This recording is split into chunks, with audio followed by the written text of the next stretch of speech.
the stars had always been a source of wonder for humanity. For thousands of years, people looked up at the night sky and dreamed of what might be out there. They built telescopes. They sent probes. They finally reached other worlds. And then, on a cold morning in March, they discovered that the universe was not empty. It was full of life. And much of that life was not friendly. The Vorin Dominion had conquered 200 species across 3 spiral arms of the galaxy. They were tall beings with gray skin and, for eyes that saw in spectrums humans could not imagine.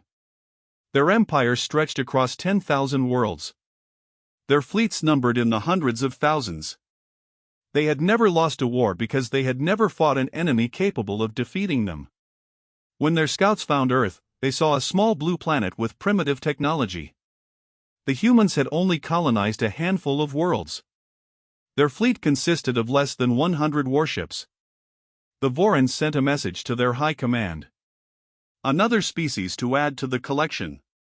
Another world to strip of resources. Another victory that would take less than a day. High Commander Torek arrived with 12,000 warships. His fleet darkened the space around Earth like a swarm of metal insects. He was an old soldier who had conquered 17 species in his career. He expected this to be his easiest victory. Admiral Park Dovan stood on the bridge of the UES Defender and watched the enemy fleet on his screens. He was 63 years old. He had served in the Earth Navy for 40 years. He had never seen anything like this. His fleet of 73 ships floated between Earth and the enemy. They were like small fish facing an ocean of sharks. The Vorin transmission came through on all frequencies. High Commander Torek appeared on every screen on Earth. His 4 eyes looked down at humanity with the boredom of someone who had done this many times before. "People of Earth," he said. "I am High Commander Torek of the Vorin Dominion. Your species has been selected for integration into our empire. You will surrender all military assets. You will submit to occupation. You will serve the Dominion. If you refuse, we will demonstrate the cost of resistance. You have 1 hour to respond." President Kim Yuna gathered her advisors in the emergency bunker beneath New Seoul. She was 51 years old, a former diplomat who had spent her career building peace. Now she faced a choice that would define the future of her species. "Can we fight them?" she asked. Admiral Park's face appeared on her screen. He looked tired. He looked old. But his voice was steady. "Madam President, they have 12,000 ships. We have 73. Their weapons are 3 generations ahead of ours. If we fight, we will delay them for perhaps 6 hours. Then, they will kill every human being on Earth. And if we surrender? They will occupy us. They will take our resources. Many will die. But the species will survive." President Kim closed her eyes. She thought about her daughter, who was 7 years old. She thought about the billions of people on Earth who were looking to her for guidance. She thought about the future that had suddenly become very dark. "Tell them we need more time to consider," she said. High Commander Torek did not give them more time. Instead, he gave them a demonstration. 3 Vorin warships broke formation. They moved toward Earth with terrible purpose. Admiral Park ordered his fleet to intercept. The battle lasted 11 minutes. The humans fought with courage that the Vorins had not expected. They destroyed 2 enemy ships before their own fleet was reduced to burning wreckage. Admiral Park survived. His ship was crippled, but he survived. He floated in the wreckage and watched as the 3 Vorin ships continued toward Earth. He watched as they fired. Seoul vanished in a flash of white light. 12 million people died in less than a second. Before the world could process this horror, Sao Paulo followed. Then, Cairo. 3 cities. 30 million people. Gone. President Kim made the call within the hour. Earth surrendered. The occupation began immediately. Vorin soldiers marched through the streets of every major city. Human military forces were disarmed. The leaders of Earth were paraded before cameras to show the galaxy another species brought to heel. High Commander Torek stood before the ruins of Sol and smiled his four-eyed smile. He dictated his victory report to the Dominion High Council. Another primitive species conquered. Another world added to the empire. The humans had shown brief resistance but had quickly understood their place. But, in the final moments before the surrender was broadcast, Admiral Park Do-hun did something that would change history. He was lying in a medical bay aboard a Voran ship. His body was broken. His fleet was destroyed. His planet was occupied. But his mind was still working. And he had access to a single communication device that the Vorans had not found. He typed a message. It was short. Just 2 words. He sent it to 17 hidden locations across human space. These were places the Vorans did not know existed. Bunkers built in asteroids. Bases hidden in the ice of distant moons. Ships disguised as mining vessels. The message read, Rule 2. Every human who received that message understood what it meant. Humanity had 2 rules of war that they had developed over centuries of conflict. Rule 1 was simple. Never fire the first shot. Let the enemy be the aggressor. Let history show who started the violence. Rule 2 was different. Rule 2 said that if an enemy broke Rule 1, you must ensure they never have the ability to break it again. Not defeat them. Not push them back. Ensure they could never threaten you again. The Vorans had broken Rule 1. They had fired first. They had killed 30 million innocent people. They had conquered Earth without cause or warning. Now Rule 2 was in effect.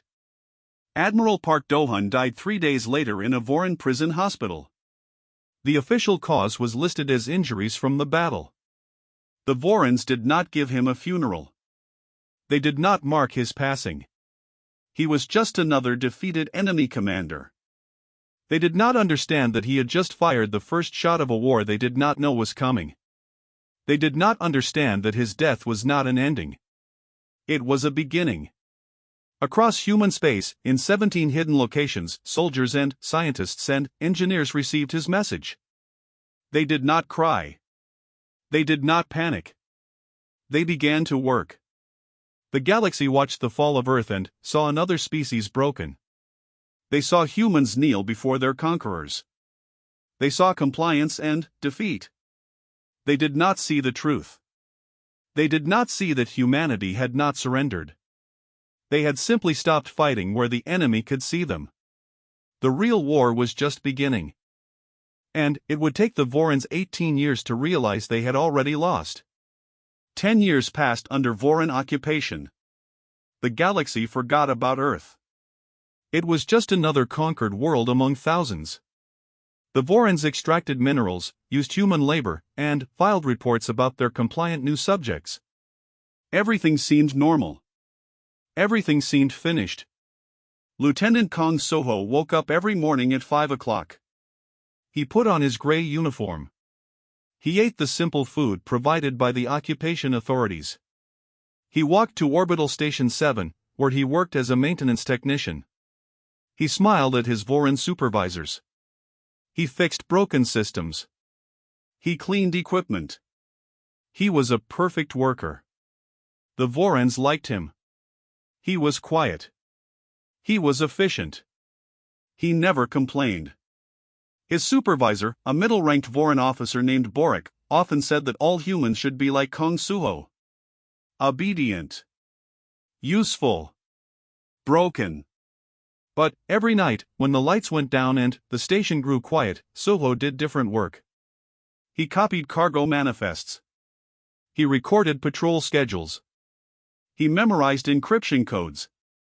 He transmitted everything to a location in deep space that officially did not exist. He had been doing this for 8 years. He had never been caught. He would never be caught because the Vorans could not imagine that such a quiet, obedient man was their enemy. They looked at him and saw a defeated human.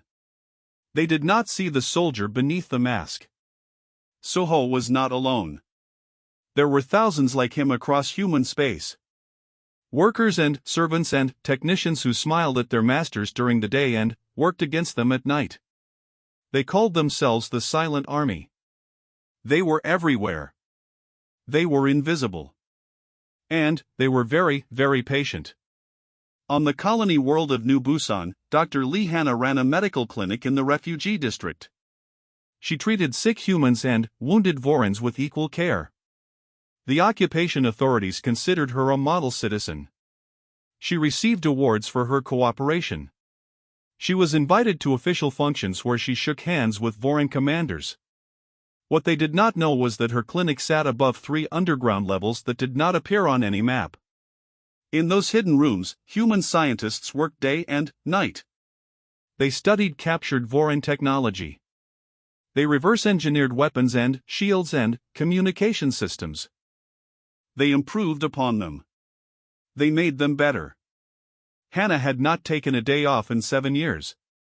She spent her mornings healing the sick. She spent her nights leading a team of 200 researchers. She had watched her husband die during the initial invasion. She had made a promise at his grave. She intended to keep it. Far from occupied Earth, in the cold darkness of the Kuiper Belt, General Chomiho commanded operations from a base carved into an asteroid. He was officially dead. The Vorans had executed a man they believed was him during the first year of occupation. They had broadcast his death across all channels. They had celebrated the end of human military resistance. The real Chomiho had watched his own execution from a hidden ship.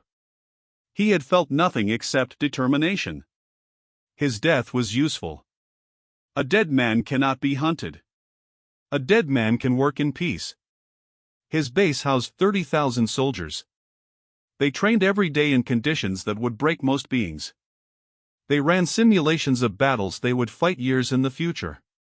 They studied Voran tactics and strategies. They found weaknesses. They planned attacks. The ships came slowly. Human engineers in hidden shipyards built them from salvaged materials and stolen technology. They were not beautiful ships. They were practical. Deadly. Each one was designed to kill Voran warships with maximum efficiency. By year 10, Chomiho commanded a fleet of 150 vessels. It was not enough. Not yet. But it was growing. The Vorans knew nothing about any of this. Their occupation reports described humanity as a broken species that had accepted its place. Human birth rates were stable. Production quotas were met.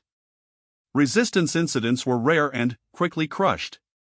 The conquest of Earth was considered a complete success. High Commander Torek retired to his estate on the Voran homeworld. He wrote his memoirs. He gave speeches at military academies. He told young officers that the key to conquest was swift, overwhelming force. Break the enemy quickly. Show them the cost of resistance. They will submit. He used Earth as his primary example. See how the humans surrendered after we destroyed 3 of their cities. See how they now serve us without complaint. This is proper conquest. This is how empires are built. He did not know that while he wrote his memoirs, human infiltrators were mapping every room in his house.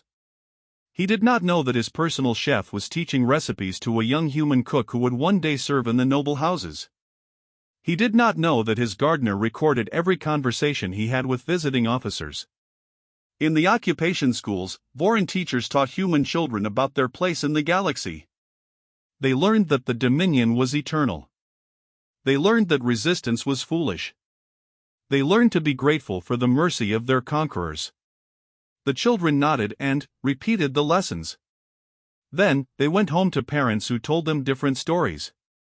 Stories about Earth before the invasion. Stories about freedom. Stories about a day that would come when things would change. One such child was Park Yunji.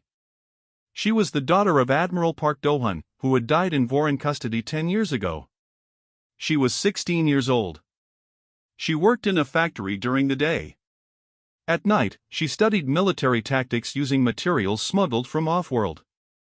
She had received her father's final message through a trusted contact. Rule 2. She had memorized it. She had made it her purpose. The Vorans looked at her and saw another obedient young worker. They did not see the fire in her heart. They did not see the promise she had made to her dead father. They did not understand that this quiet girl would one day command the fleet that would destroy their empire. Year 10 ended. Year 11 began. The silent army continued its work. More ships were built. More intelligence was gathered. More humans joined the hidden resistance. The galaxy continued to ignore Earth. The Vorans continued to believe they had won. They could not imagine that an entire species was pretending to be defeated while preparing the greatest military operation in galactic history. Patience was humanity's weapon. Time was their ally. They would wait as long as necessary. They would smile and serve and obey until the moment was right. And, when that moment came, they would remind the galaxy why humanity should never be underestimated. The Vorans had conquered Earth. They had not conquered humanity. They would learn the difference too late. 14 years after the fall of Earth, Ambassador Yun Sora stood in the Grand Chamber of the Voran Trade Council. She wore formal robes. Her hair was pulled back in the style that Vorans found pleasing. Her smile was warm and grateful. She was about to sign the most important document in human history. The Voran Trade Expansion Treaty would allow human corporations to participate in Dominion supply chains. Human workers would maintain communication networks. Human engineers would service civilian infrastructure. It was presented as a reward for good behavior. The Vorans believed they were giving humans a gift. They were giving humanity the keys to their empire. Sara signed the document with steady hands. She thanked the Trade Council for their generosity. She spoke about the wonderful future of cooperation between humans and Vorans. The council members nodded with satisfaction. See how well the humans had adapted. See how grateful they were. That night, Sara sent a coded message to General Chomiho. The message was simple. We are inside. Within 3 years, human workers maintained 40% of the Dominion's civilian communication systems. They had access to data networks that controlled everything from shipping routes to power grids. They installed small modifications that nobody noticed. Tiny programs that sat quietly in the code, waiting for activation. On the Voran homeworld, a young chef named Bektaewon was becoming famous. He had learned to cook from human masters and had adapted his skills to Voran tastes. The noble houses competed to hire him for their gatherings. He prepared elaborate meals for admirals and politicians and wealthy merchants. Taewon was handsome and charming. The Vorans found him amusing. They spoke freely in front of him because he was just a human cook. What could he possibly understand about their important affairs? He understood everything. He had been trained in intelligence work since childhood. He remembered every conversation. He noted the locations of emergency bunkers. He learned which nobles hated each other. He discovered escape routes and security protocols. Every piece of information flowed back to the hidden bases where human commanders were planning the end of the Dominion. Captain Imnari served aboard the Voran warship Conqueror as a translator. She had been assigned to the ship 7 years ago after demonstrating exceptional language skills. The crew had grown to trust her. She sat in on strategy meetings. She helped draft communications. She was considered almost part of the family. In 7 years, she had copied the complete tactical doctrine of the Voran fleet. She had stolen command codes for automated defense systems. She had mapped the communication frequencies used during battle. She had identified the weaknesses in Voran ship designs that their own engineers had never noticed. The commander of the Conqueror considered her a friend. He told her about his family. He shared his concerns about his career. He had no idea that she was the most valuable spy in human history. On Earth, the occupation continued with comfortable routine. Human managers ran the factories now. Human administrators handled local government. The Vorans had pulled back to supervisory roles. They believed this was efficient management. They did not realize they were losing control. Colonel Han Ji-hyuk coordinated resistance cells across 7 continents. He worked as a transportation official during the day, scheduling trains and cargo shipments. His job gave him access to movement patterns of Voran forces. He knew where every soldier was stationed. He knew when they changed shifts. He knew which bases were undermanned. His network included 10,000 active members and 50,000 supporters. Teachers and doctors and factory workers and farmers. Ordinary people who lived ordinary lives while preparing for extraordinary action. They stockpiled weapons in hidden locations. They memorized attack plans. They waited for the signal. The Voran Occupation Commander, General Varric, submitted his annual report to High Command. The report was full of good news. Production was up. Resistance was minimal. The human population was stable and productive. Earth was a model-occupied world. He recommended reducing the occupation force by 30%. The humans were clearly pacified. There was no need to waste resources guarding a broken species. High Command approved his recommendation. Troops were withdrawn. Ships were reassigned to other duties. Earth became a quiet backwater of the Empire. General Cho Miho received this news with quiet satisfaction. The enemy was doing exactly what he had expected. Arrogance made them predictable. Their contempt for humanity blinded them to the danger gathering in the shadows. His fleet had grown to 400 ships. His soldiers numbered 80,000. His intelligence network spanned the entire Dominion. Every military base had been mapped. Every supply line had been documented. Every weakness had been identified. Park Yunji was now 28 years old. She had risen through the ranks of the hidden fleet with remarkable speed. Her tactical mind was exceptional. Her determination was absolute. She had been given command of the assault group that would strike the Voran homeworld. She visited her father's grave once a year, in secret. She would sit beside the simple marker and tell him about her progress. She would renew her promise. She would remind herself why she was fighting. Year 14 ended. Year 15 began. Then, 16. Then, 17. The web tightened. Human infiltrators reached positions they had spent years working toward. Communication specialists prepared to crash the Dominion networks. Engineers finished the final modifications to hidden kill switches. Soldiers completed their training. Ships were armed and ready. General Cho Miho set the date. Year 18. The anniversary of Earth's surrender. The day the Vorans celebrated their victory would become the day of their defeat. Messages went out through secret channels. Millions of humans received orders. The silent army prepared to speak. High Commander Torek, now very old, gave his final public speech at the anniversary celebration. He talked about the glory of the Dominion. He talked about the proper order of the galaxy. He talked about how inferior species must learn their place. He did not know that in less than 12 months, his world would burn. He did not know that the quiet humans serving food at his celebration were counting down the days.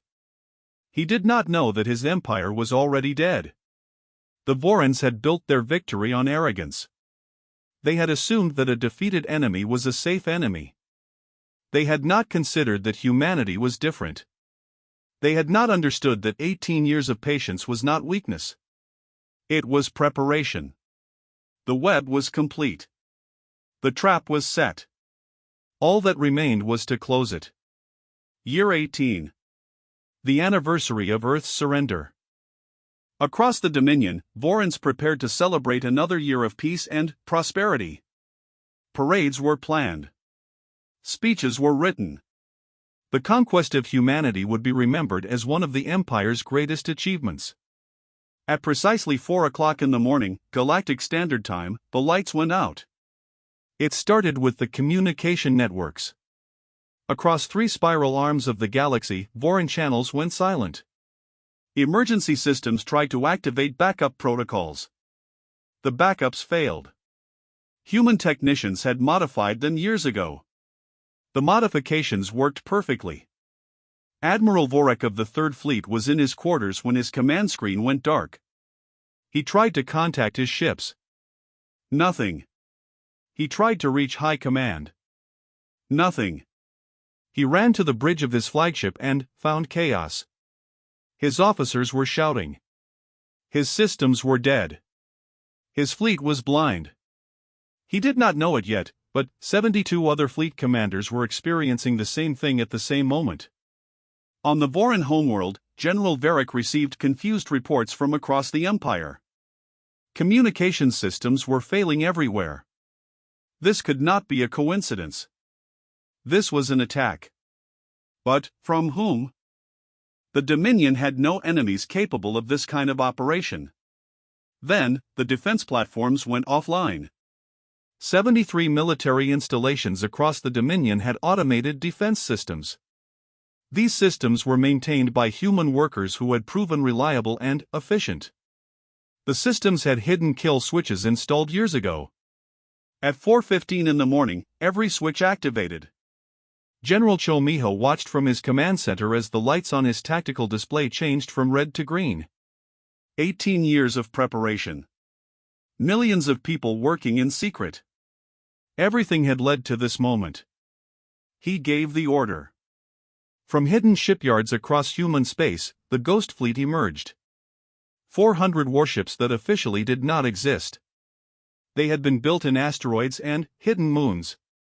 They had been armed with weapons reverse-engineered from Voran technology and improved by human engineers. They had been crewed by soldiers the Dominion believed were dead. Admiral Park Yunji stood on the bridge of the flagship Liberation. She was 30 years old. She had spent half her life preparing for this day. In her pocket was a photograph of her father. On her lips was a prayer for the 30 million who had died in the first hours of the invasion. Her fleet jumped into Voran space and found chaos. Enemy ships drifted without coordination. Defense platforms were dark and useless. Communication channels were filled with static and confusion. The battle began. Voran warships were powerful, but they were designed to fight organized fleets in coordinated engagements. They were not prepared for an enemy that appeared from nowhere and struck before they could react. Human ships used tactics that Voran commanders had never seen. They attacked from unexpected angles. They targeted critical systems. They destroyed command ships first, leaving enemy fleets without leadership. On Earth, Colonel Han Ji-hyuk received the signal he had waited 18 years to hear. He sent a single word to 10,000 resistance cells across 7 continents. The word was simple. Now. Across the occupied planet, ordinary humans became soldiers. Factory workers pulled weapons from hidden caches. Teachers became squad leaders. Doctors became combat medics. The quiet, obedient population that the Vorans had grown comfortable with transformed into an army. Orbital defense platforms around Earth had been controlled by Voran forces. Human technicians had maintained them. In 6 hours, those technicians seized control of every platform. The weapons that had guarded the occupation now pointed outward, ready to destroy any Voran ship that approached. On Voran warships throughout the occupied territories, human crew members implemented plans they had memorized years ago. Captain Imnari led the takeover of the Conqueror. The ship's commander, the man who had considered her a friend, stared at her with 4 eyes full of disbelief. Why, he asked as human soldiers secured the bridge. You killed 30 million of my people on the first day, she said. You thought we forgot. We never forgot. The Conqueror was one of 47 Voran warships captured in the first 12 hours. Their crews were confined but not harmed. Humanity was not interested in revenge. They were interested in victory. High Commander Torak was awakened by alarms. He stumbled from his bed and looked out his window. The sky above his homeworld was filled with fire. Human ships were everywhere. Voran defense fleets were scrambling to respond, but their communications were compromised. Their coordination was destroyed. They were fighting as individual ships against an enemy that moved as one. He could not understand what was happening. The humans were conquered. They had surrendered 18 years ago. They had accepted their place. They had been good subjects. A broadcast appeared on every screen in the Dominion. General Chomiho's face filled the display. He looked calm. He looked patient. He looked like a man who had been waiting a very long time for this moment. "People of the Voran Dominion," he said. 18 years ago, you attacked Earth without warning. You killed 30 million innocent people. You conquered our world. You believed you had one. He paused. His eyes were hard. You were wrong. Humanity has 2 rules of war. Rule 1 says we never fire the first shot. You broke Rule 1. Rule 2 says that if Rule 1 is broken, we ensure the enemy can never threaten us again. You are now experiencing Rule 2. The broadcast ended. The battle continued. Admiral Park Yunji led her fleet against the Voran homeworld. The defense forces fought bravely, but they were outmatched. Human ships used the command codes that Imnari had stolen years ago. They turned Voran automated systems against their masters. They struck with precision that seemed impossible. By dawn, the orbital defenses of the Voran homeworld had been destroyed. Human ships controlled the space around the planet. Troop transports began their descent. High Commander Torek watched from his estate as enemy soldiers landed in his garden. He was arrested by a young human officer who looked at him with cold, patient eyes. "You wrote in your memoirs that humans accepted their place," the officer said. "You were wrong. We just learned to wait." The first day ended. The Dominion was in chaos. Their communications were destroyed. Their fleets were scattered. Their homeworld was occupied. And, across the galaxy, human forces continued their relentless advance. Rule 2 was in effect. And humanity was just getting started. The Voran Dominion fell in 11 months. It was not a quick collapse. The Vorans were a proud species with thousands of years of military tradition. They fought hard for every system. They rallied their scattered fleets. They launched counterattacks that sometimes succeeded. But they were fighting an enemy that knew everything about them while they knew nothing about their enemy.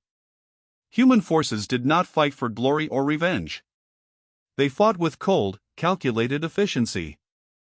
Every battle had been planned years in advance. Every weakness had been studied. Every victory moved them closer to a single goal. Not conquest. Security. Rule 2 demanded that the Vorans never threaten humanity again. Admiral Park Yunji led the final campaign against the Voran core worlds. Her fleet had grown to 800 ships. Some were human-built. Others were captured Voran vessels now crewed by human soldiers. She fought with the patience her father had taught her. She won because she refused to make mistakes. The Voran High Council surrendered on a cold morning in their capital city. They stood before human officers and signed documents that ended their empire forever. Their military was disbanded. Their weapons were destroyed. Their shipyards were dismantled. They would be allowed to live in peace, but they would never again have the power to wage war. General Chomiho watched the surrender ceremony from a distance. He was 69 years old. He had spent 18 years preparing for victory. Now that it had come, he felt only tired. The war was over. The mission was complete. Rule 2 had been fulfilled. He thought about all the people who had made this possible. The soldiers who had trained in secret for years. The spies who had lived double lives. The scientists who had worked in hidden laboratories. The ordinary humans who had smiled at their conquerors while plotting their downfall. Many of them had not lived to see this day. Admiral Park Do-hun had died in a Voran prison. Dr. Lee Hanna had been killed when her clinic was destroyed in a Voran counterattack. Thousands of resistance fighters had given their lives during the liberation of Earth. Their sacrifices had made victory possible. 1 year after the war ended, President Song Myri addressed the Galactic Council. She was 62 years old, a former teacher who had spent the occupation years secretly educating children about their true history. Now she led a free humanity into a new era. The council chamber was filled with representatives from hundreds of species. Many of them had watched Earth fall 18 years ago. They had assumed humanity would be just another conquered race, forgotten by history. They had been wrong. President Song stood at the central platform and looked out at the assembled aliens. Some watched with curiosity. Others with fear. A few with something that might have been respect. 19 years ago, the Voran Dominion attacked Earth without warning, she began. They killed 30 million of our people in 3 hours. They conquered our world. They believed they had won. She paused. The chamber was silent. For 18 years, we pretended to be defeated. We smiled at our conquerors. We served in their homes and maintained their systems and worked in their factories. We were patient. We were quiet. And we prepared. She looked directly at the cameras that were broadcasting her speech across the galaxy. Humanity has 2 rules of war. The first rule is that we never start a fight. We do not attack without cause. We do not invade without reason. We believe in peace. But our second rule is that if someone breaks our first rule, we ensure they can never do it again. Not defeat them. Not push them back. Remove their ability to threaten us forever. The representatives shifted in their seats. Some looked uncomfortable. Others looked thoughtful. The Voran Dominion broke our first rule. They have now experienced our second rule. Their military is gone. Their weapons are destroyed. They will live in peace because they have no other choice. This is not cruelty. This is security. We will not allow what happened to Earth to ever happen again. She straightened her shoulders. To the species of this galaxy, we offer friendship. We offer trade. We offer cooperation. Humanity wants peace. We truly want peace. But we want you to understand something important. Her voice became harder. If you attack us, we will not just fight back. We will not just defend ourselves. We will ensure that you can never attack anyone again. It may take years. It may take decades. But we will be patient. We will be thorough. And we will win. She smiled. It was not a warm smile. We hope we never have to prove this again. We hope the Vorans are the last species to learn this lesson. But if anyone else wishes to test us, we are ready. We are always ready. The broadcast ended. The chamber erupted in conversation. But, across the galaxy, leaders and generals and admirals watched the recording again and again. They studied the human face. They considered the human words. They thought about their own plans and ambitions. Many of them had considered expansion into human space. The humans were few in number. Their technology was not the most advanced. They seemed like easy targets. Now they understood the truth. The humans were not easy targets. They were the most dangerous species in the galaxy. Not because of their weapons or their ships. Because of their patience. Because of their determination. Because they were willing to spend generations preparing for a single moment of victory. Admiral Park Yunji became Supreme Commander of the United Human Fleet. Her office overlooked the rebuilt city of New Seoul. On her wall hung a portrait of her father and a simple plaque with 2 lines of text. Rule 1, never fire the first shot. Rule 2, if Rule 1 is broken, ensure they never fire again. She looked at that plaque every morning. She remembered her father's sacrifice. She remembered the 18 years of waiting. She remembered the day everything changed. Humanity had proven something to the galaxy. They were not a species to be conquered. They were not a species to be underestimated. They were a species that remembered. A species that prepared. A species that would wait as long as necessary to ensure their survival. On Earth, monuments were built to honor the fallen. Schools taught the history of the occupation and the liberation. Children learned about the silent army. They learned about rule too. They learned that patience was a weapon and that true strength was not always visible. The galaxy entered a new era. An era where humanity was respected. An era where no species would dare attack Earth without considering the consequences. An era of peace built not on trust, but on understanding. High Commander Torek spent his final years in a comfortable prison. He was allowed to write. He wrote a new book, very different from his memoirs. It was called The Mistake. It was about how his arrogance had blinded him to the truth about humanity. It became required reading in military academies across the galaxy. The Vorans slowly rebuilt their society. They became a peaceful species by necessity. Some of them eventually understood that this was better than what they had been. Others remained bitter. But none of them ever forgot the lesson they had learned. Humanity continued to grow. They expanded to new worlds. They built new ships. They made new friends and new allies. But they never forgot their two rules. They never forgot what had been done to them. And they never stopped preparing. Because in a dangerous galaxy, the species that survives is not the strongest or the fastest. It is the species that remembers. The species that learns.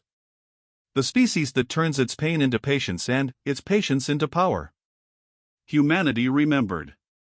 Humanity learned. And the galaxy would never forget.